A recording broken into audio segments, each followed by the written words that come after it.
지난 17일에 대선 출마를 공식 선언하셨습니다. 네네. 이번이 두 번째 대권 도전이시죠? 지난번에야 뭐 대권 도전이라고 할 거 있습니까? 당 지지율이 4%배 안 되는데. 네. 그래서 출마를 하셨지 않습니까? 패전 처리 투수죠. 네. 이번엔 다릅니까? 이번에는胜利 투수가 한번 떼보려고 4년간 준비를 좀 했습니다. 네. 예. 뭐 4년 전 이제 자유한국당 경선에서는 압도적인 1위로 후보가 되셨습니다. 근데 그렇습니다. 이번에도 뭐 자신이 있으십니까? 경선 국면이 본격화되면 상호 검증을 합니다. 네. 그리고 정책도 서로 검증을 합니다. 네. 도덕성 정책 검증에 들어가면 아마 판이 완벽하게 달라질 겁니다. 네. 예. 이런 검증을 위해서라도 후보 간 토론회 이게 필요할 수도 있는데 뭐 당초 18일로 예정됐던 후보 토론회는 무산됐습니다. 이거 어떻게 보십니까? 그게 참 난 어이가 없는 게 네. 이제 그 검찰총장이 아니고 네. 국민 앞에 선 대선 후보입니다. 어느 토론회라도 나가야죠. 네.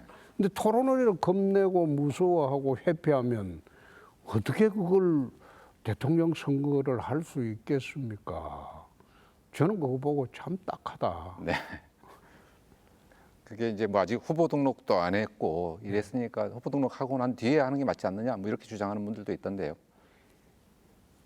토론을 회피하기 위해서 하는 거죠. 네. 최근 경선 국면에서 이제 이준석 당대표하고 원희룡 전 제주지사 사이에 통화 녹취록 갈등이 있었습니다. 그거 보시면서 홍 의원님은 참으로 유치하게 보인다 이렇게 평가하셨는데 좀 부끄럽고 유치합니다. 누가 유치하다는 겁니까? 그게 사적 통화 내용을 네. 까라 까지 마라 네. 전문을 까라 까지 마라 내가 그거 쳐다보고 어떻게 정당의 지도자라는 분들이 네. 저렇게까지 유치하게 할 수 있나. 내가 참 그 어이없는 논쟁이었습니다. 두 분 다 그렇다면 유치하다는 얘기인가요? 꼭 먼저 공격한 사람이 문제가 많죠. 네. 거기도 또 어떤 의도가 있다고 보십니까? 뭐 여의도 정가에서는 여러 가지 이야기를 하는데 네. 저는 하여튼 좀 유치하게 대선 전략을 짠다. 네. 난 그런 생각을 했습니다. 네. 뭐 최근에 보면 홍 의원님은 이준석 대표를 옹호하는 발언을 종종 하십니다. 뭐 떼지어 당 대표를 흔들면 안 된다. 뭐 선수는 심판 말을 따라야 한다. 뭐 이런 말씀들도 하셨는데 이게 당 대표에 대한 예우인가요? 아니면 이 옹호라기보다도 예. 지금 젊은 당 대표 뽑은 지 지금 2달밖에 안 됐어요. 네. 근데 지금 대선 국면에서 당 대표가 공정한 경선을 마련하고 지금 민주당은 경선 국면에 지금 뜨겁게 가고 있잖아요. 네. 그래서 우리도 붐업을 하기 위해서 경연장을 마련하고 토론장을 마련하려고 하는데 그걸 시비를 걸면서 대더니까 네. 제가 보건대는 저건 당 대표를 저렇게 흔들어서는 안 된다. 그거는 당 전체의 손실일 뿐만 아니라 국민들한테 얼마나 불안감을 가져오겠냐. 네. 난 그런 생각을 했어요. 당 대표 개인이 아니라 당을 위해서 그렇습니다. 그랬다는 말씀이시군요. 경선 준비위원장 지금 맡고 계시는 서병수 의원 선관위원장으로 할 거냐 말 거냐 이 문제를 놓고도 후보들 사이에서 입장 차이가 있는 것 같습니다. 나는 후보들 사이에 입장 차이 그것도 참 어이가 없다는 생각이 선수가 어떻게 심판을 고릅니까? 네. 그건 지도부의 결정이에요. 그건 지도부에서 결정하는 것을 선수들은 따라가면 되는 것인데 네. 선수가 심판을 결정한다? 네. 난 그런 경우는 이번에 처음 봤어요. 뭐 그런 문제로 요즘 국민의힘이 시끄러우니까 당내 뭐 이렇게 어른이 필요하다, 호통칠 어른이 필요하다 이런 발언도 나오면서 김종인 전 위원장의 역할론 얘기가 나오는 것 같던데 어떻게 보십니까? 그것도 어이없는 일이에요. 네. 그럼 전당대회에 뭐 하려고 했어요? 네. 그리고 전당대회에 뽑힌 최고위원 중에 한 분이 그런 말을 했다는데 네. 본인부터 그럼 최고위원 사퇴하고 어른 모셔오자 그렇게 이야기를 하는 게 순서겠죠. 네. 그런데 당대표를 어리다고 야쁘고 정치 경력이 많다고 흔들고 네. 그렇게 하는 건 맞지 않죠. 네. 뭐 김재원 최고위원의 발언은 뭐 당 비대위원장으로 모셔오자 이런 것보다는 뭐 선대위원장이나 뭐 이런 걸 염두에 두고 한 발언 아닌가요? 김재원 의원이 한 거예요. 네.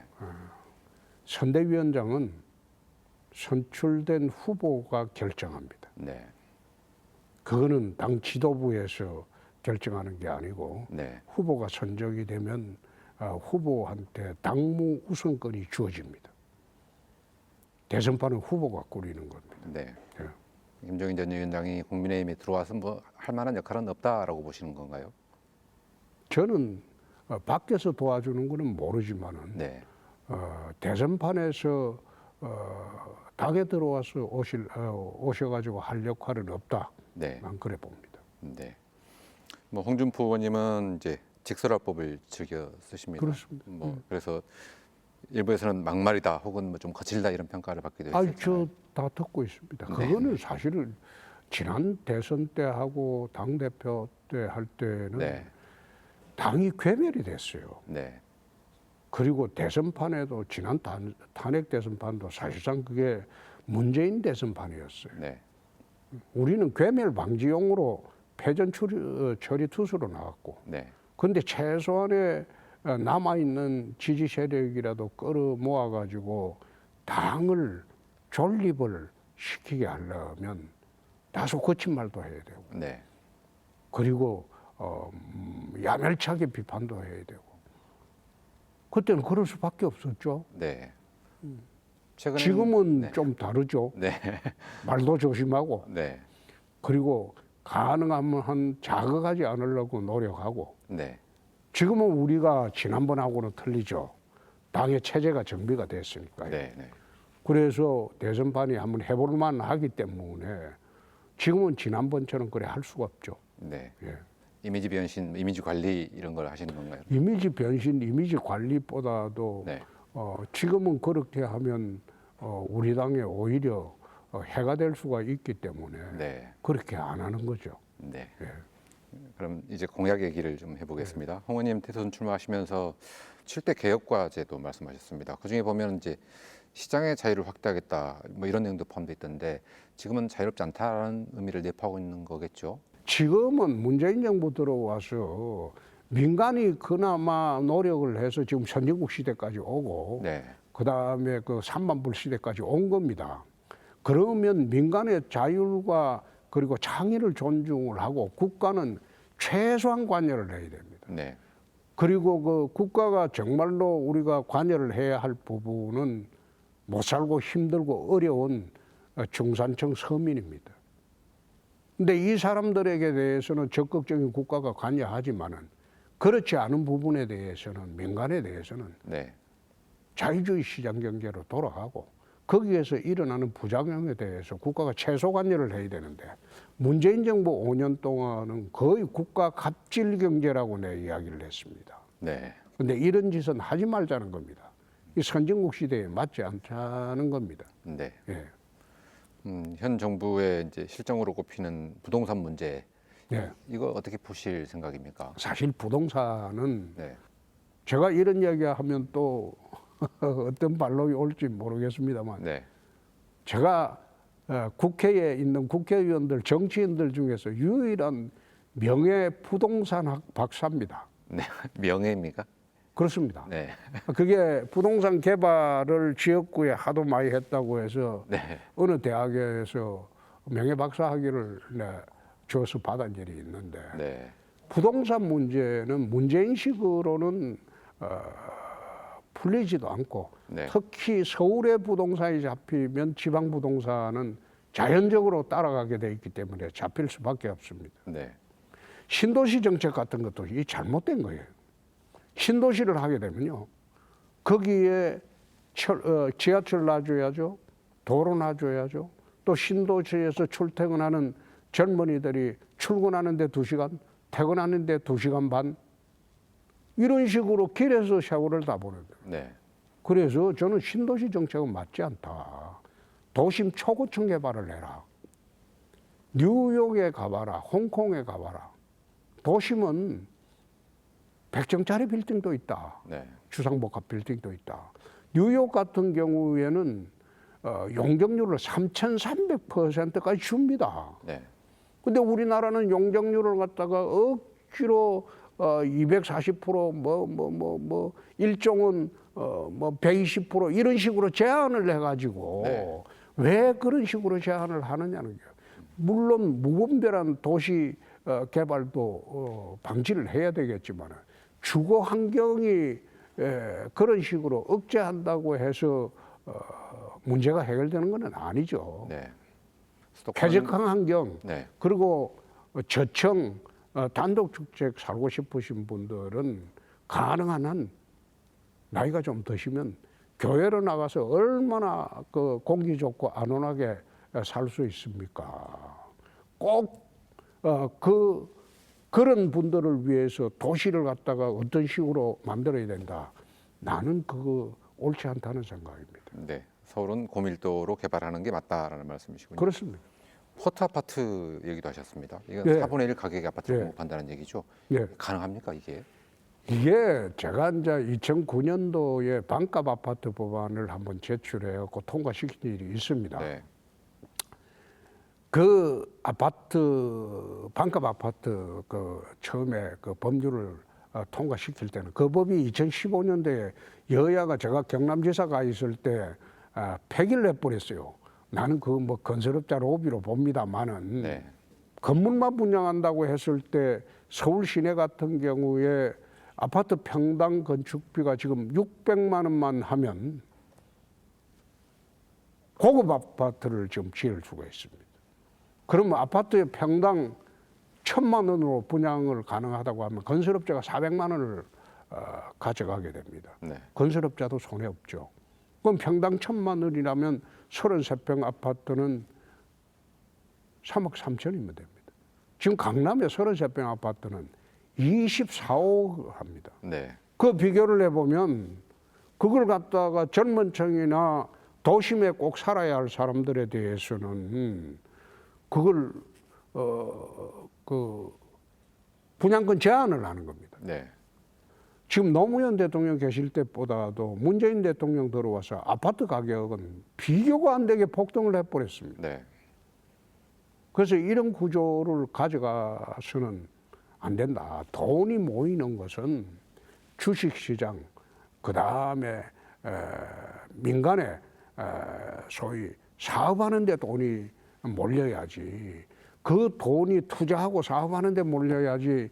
그 돈이 부동산에 사장되는 것은 옳지 않다. 그래서 부동산에 들어가 있는 돈을 민간의 주식, 그 다음에 기업 투자 쪽으로 몰아가기 위해서는 부동산 시장을 안정시켜야 한다는 것은 그 대한민국 경제 발전을 위해서 기묘한 문제입니다. 네. 예. 공급을 늘린다고 해도 돈 있는 사람들이 자산 증식의 수단으로서 여러 채를 보유한다거나 이렇게 되면 또 다시 문제가 되지 않겠습니까? 그래서 네. 내가 1가구 2주택을 한시적으로 네. 소유 제한하자. 1가구 2주택으로. 네. 지금 대한민국의 주택 공급 시장을 보면 110%가 돼 있어요. 네. 대한민국 가구 수로 보면. 네.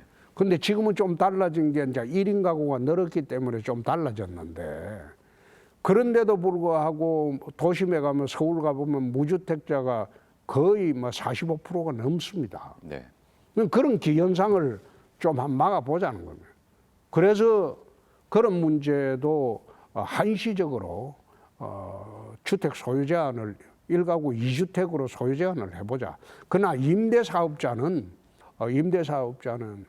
정부의 규제를 받기 때문에 네. 좀 덜할 것 아니냐, 뭐 그런 취지입니다. 네. 부동산 문제와 더불어서 이제 공정 문제도 예 후보들이 공통적으로 주목하는 이슈인데요. 의원님은 공정성 회복을 위해서 이제 어떤 공약들을 준비하고 계십니까? 사실 공정성 회복을 하려면 네. 예컨대 대학 입시 제도 같은 경우에 네. 지금 열심히 공부해 본 분들 정신이 20% 빼안돼요. 나머지 80%는 입학 사정관 그 다음에 뭐 수시로 다 들어가 버리고 네. 도대체 입학 사정관 수시로 들어가려면 스펙이 좋아야죠. 네. 그죠? 네. 근데 서민들 자식이 스펙 쌓을 기회가 있습니까? 없죠. 그러니까 제도 자체가 공정하지 못하다는 거예요. 네. 그래서 이걸 전부 정시로 하자. 전부 정시로 하자. 그렇습니다. 입학사정관 수시제도 폐지하고 정시로 다 하자. 네. 그게 실력 사이로 가자는 거예요. 그리고 로스쿨 같은 경우에 저는 옛날부터 반대를 했어요. 네. 예? 이 로스쿨은 현대판 엄서제도가 될 것이다. 네. 지금 로스쿨 하고 난 뒤에 판사, 검사, 고위직 자제 애들은 판검사 되기가 굉장히 쉬워졌어요. 네. 그러나 서민들은 로스쿨 나와도 인류 로펌에 취직이 안 돼요. 인류 로펌에 들어가려고 하면 일부 로펌에서 변호사를 이제 선발을 할 때 이 네. 사람을 데리고 와서 우리 로펌에 어떤 물건을 가져올 만한 능력이 되느냐 그거부터 본다고. 네. 그러니까 뭐 삼성의 사장의 아들은 로스쿨 나오면요 뭐 인류 로펌에서 서로 끌고 가려고 하는 그런 경향이 있습니다. 그리고 서민자들은 로펌 들어가기가 굉장히 어려워요. 네. 이거는 현대판 엄서제도가 될 것이다. 지금 그래 되고 있잖아요.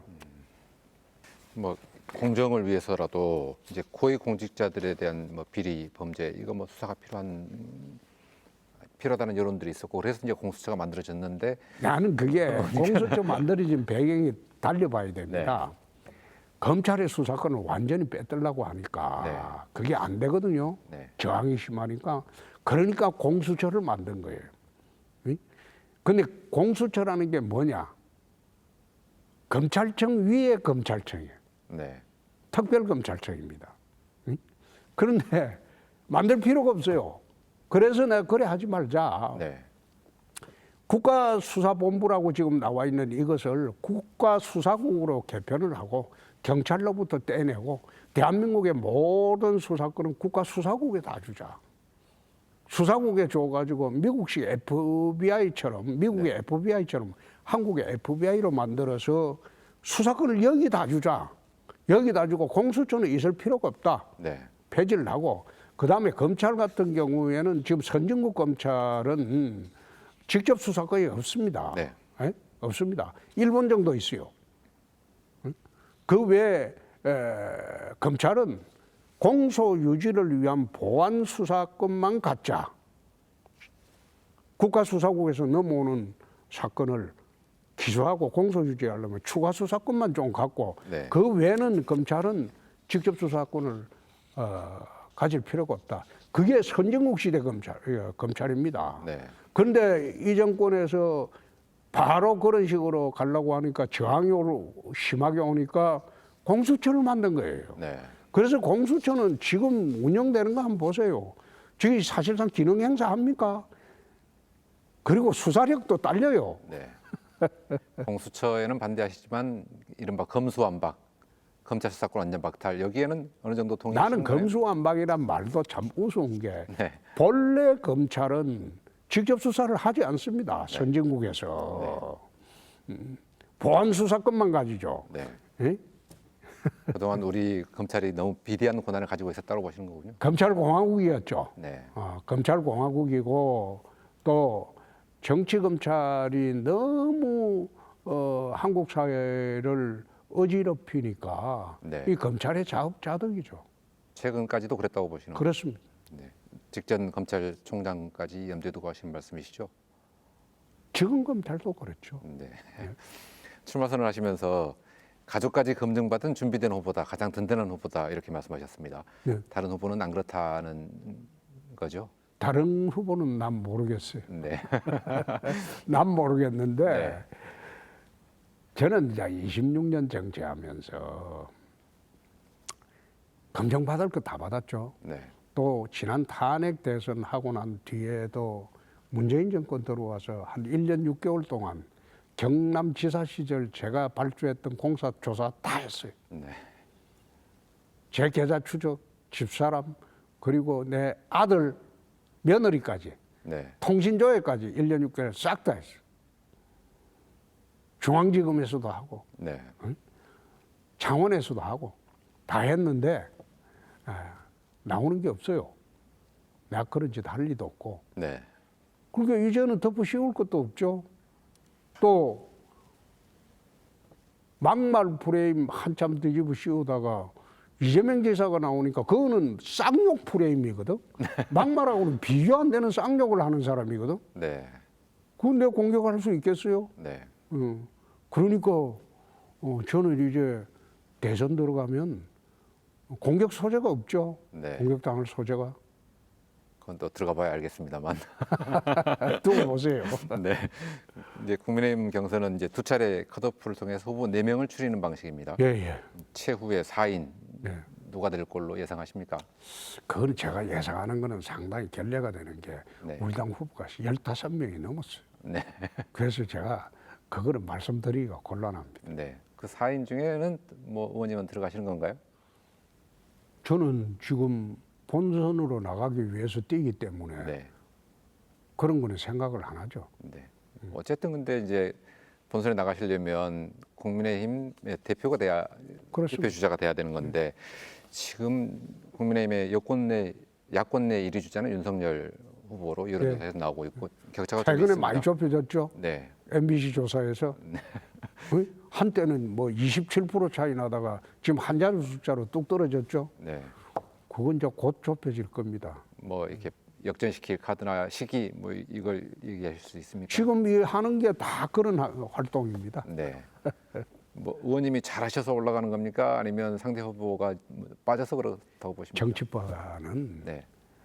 본인보다도 상대방 실수로 이기는 경우가 굉장히 많습니다. 네. 그래서 저도 잘해야 되겠고 네. 상대방은 나오면 나올수록 시련도 나오고 실수도 나오기 때문에 저는 뭐 오래 가지 않을 것으로 봅니다. 골든 크로스가 되는 걸. 네. 예. 언제쯤으로 보십니까? 1차적으로는 추석 전후쯤으로 저는 봅니다. 한 달이네요, 그러면. 그렇습니다. 네. 여권에서는 누가 될까요, 최종 후보가? 그것은 난 늘 이제 물으면 그런 이야기를 하는데 남의 당일을 예측하는 것은 상당히 결례지만은 네. 이낙연, 정세균 두 후보가 단일화되는 순간 판이 바뀔 겁니다. 뭐 정세균 후보는 절대 단일 없다 이렇게 얘기하고 다닙니다만 할 걸로 보시는 건가요? 저는 될 거로 봅니다. 아. 이재명은 가장 쉬운 상대다 이렇게 한 언론 인터뷰에서 말씀하신 적이 있습니다. 왜 쉽게 보십니까? 파퓰리스트니까. 아, 지금 국가 채무가 1,000조가 넘어가는데 네, 이재명 지사 같은 파퓰리스트가 다시 들어오게 되면 나라는 거덜납니다. 그래서 일정 시점이 되면 국민들이 그걸 깨닫게 될 것으로 나는 봅니다. 네. 뭐 기본소득을 비롯한 기본 시리즈 이런 것들을 말씀하시는 건가요? 그거는 세계에 유례 없는 제도를 지금 하고 있습니다. 네. 아마 세계 최초로 하고 있죠. 뭐 알래스카에서는 하고 있다. 알래스카는 아니죠. 네. 알래스카는 잘못 알려진 게 네. 그건 기본소득이 아니고 알래스카 주민이 석유 그 채굴에서 나오는 일정 이익을 주주의 자격으로 이익 분배를 받는 겁니다. 네. 그건 기본소득 제도가 아니에요. 1년에 한 2,000달러 받죠? 2, 3,000달러? 네. 그건 기본소득 제도가 아니에요. 네. 뭐 이재명 후보는 쉬운 후보 이거 단일화하면 이낙연, 정세균 후보가 오히려 더 파괴력이 있을 수 있다라는 말씀을 저는 하셨는데. 그래 봅니다. 사실 민주당 후보는 네. 역대 민주당 후보는 호남의 선택이 민주당 후보입니다. 네. 역대 그래 왔어요. 네. 민주당은 저희 당과는 좀 달리 아주 투표 선거인단의 전략적 선택이 뛰어난 그런 분들입니다. 네. 그래서 호남의 선택이 민주당의 선택이다. 그래서 이낙연, 정세균 후보가 단일화되면 호남의 선택은 단일화된 분으로 갈 것이다. 네. 그래 되면 전국적 파급 효과가 바로 미칠 것이다. 야권 후보 단일화도 필요한 상황이죠. 지난 뭐 대선의 경우는 있을 테니까요. 안철수 후보는 독자 출마는 안 할 겁니다. 네. 저는 그렇게 생각해요. 통합 협상은 결렬됐는데요. 그게 이제 당 통합에 지금 하는 것은 시너지 효과가 없죠. 네. 지금 하는 것은 시기가 아니죠. 우리 당의 후보가 뽑히고 난 뒤에 네. 안철수 후보 대표와 이제 협상을 해야 되겠죠. 네. 공동정부도 구성할 수 있고 DJP 연대처럼 네. 세력 간의 연대를 할 수 있는 그런 여건이 후보가 되고 난 뒤에 올 것이다. 네. 저는 그래 봅니다. 협상이 깨진 게 아니라 뭐 지금은 타이밍이 아니라서 좀 미뤄놓은 거다라고 보시는 거군요. 이준석 대표하고 그 안철수 후보는 서로 사이가 안 좋죠. 네. 그 선거를 3번인가 2번인가 했기 때문에 네.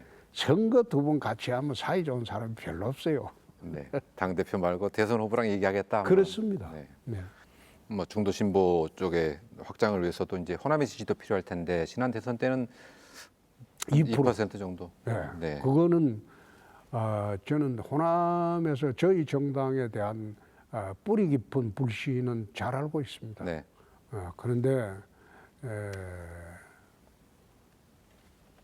사실 저 개인이야 제 처가가 전라북도 부안이고 네.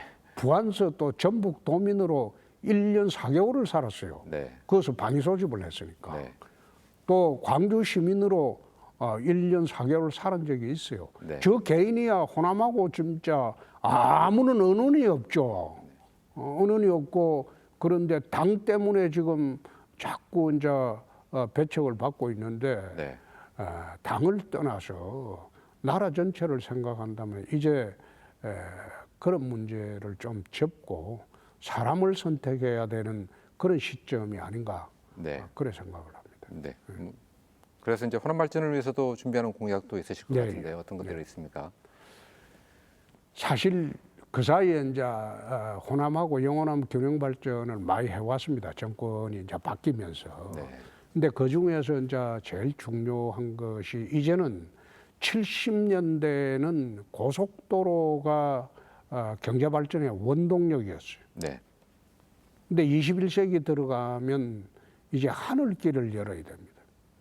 대한민국은 지금 인천공항에 우리가 수출화물의 98.2%가 인천공항을 통해 갑니다. 네. 그러니까 첨단산업이 광주로 못 내려오죠. 네. 내려올 수가 없죠.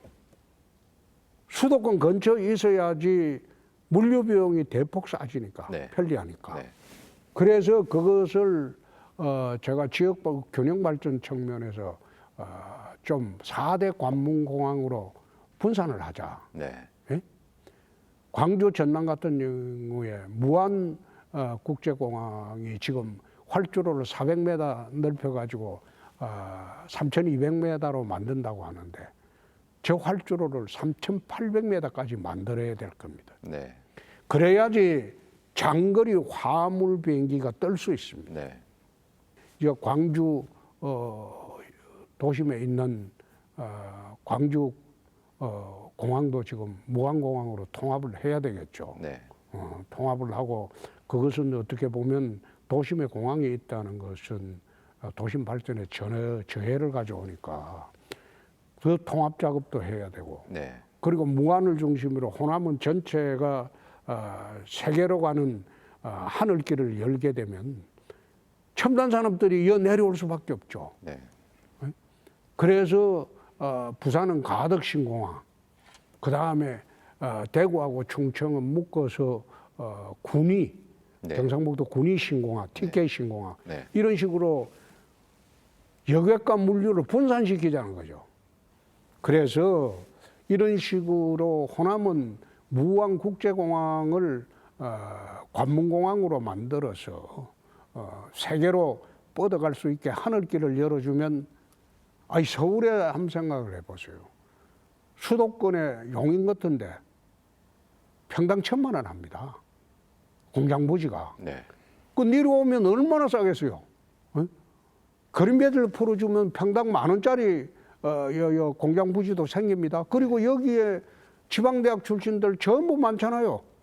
그 사람들 전문화된 인력, 만약 뭐 반도체가 내려오면 반도체 인력 여기서 육성해갖고 여기서 공급하고 AI 니로면 AI 공장에 기업에 공급하고 바이오 기업 니로면 바이오 기업 여기서 공급하고 이래가지고 여기서 생산하면 지역 대학과 산학 협력이 바로 되고 네. 지역 균형 발전을 한다고 노무현 대통령 시절에 혁신도시 만들고 거기에 공공기관 보내본들 그게 발전이 됐습니까? 공공기관에 있는 사람들이 거기에 거주를 다 합니까? 가족들이 다 내려옵니까? 그렇지 않죠. 문화와 그 다음에 교육 이게 서울하고 차이가 나는데 전부 서울에 있죠. 네. 그래서 문화, 교육, 그 다음에 의료 아프면 전부 서울 가잖아요.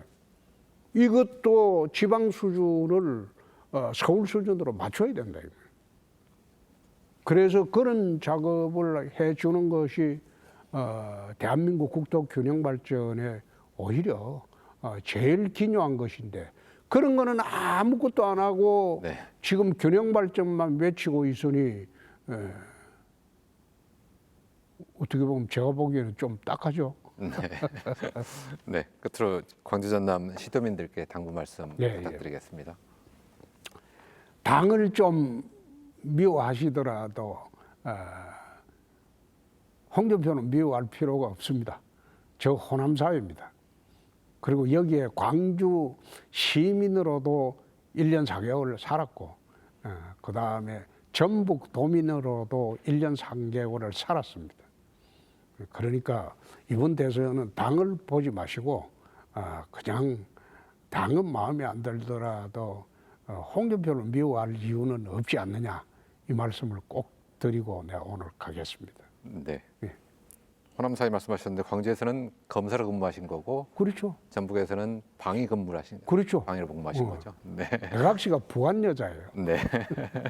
네, 지금까지 홍준표 의원과 함께했습니다. 홍 의원님 감사합니다. 고맙습니다.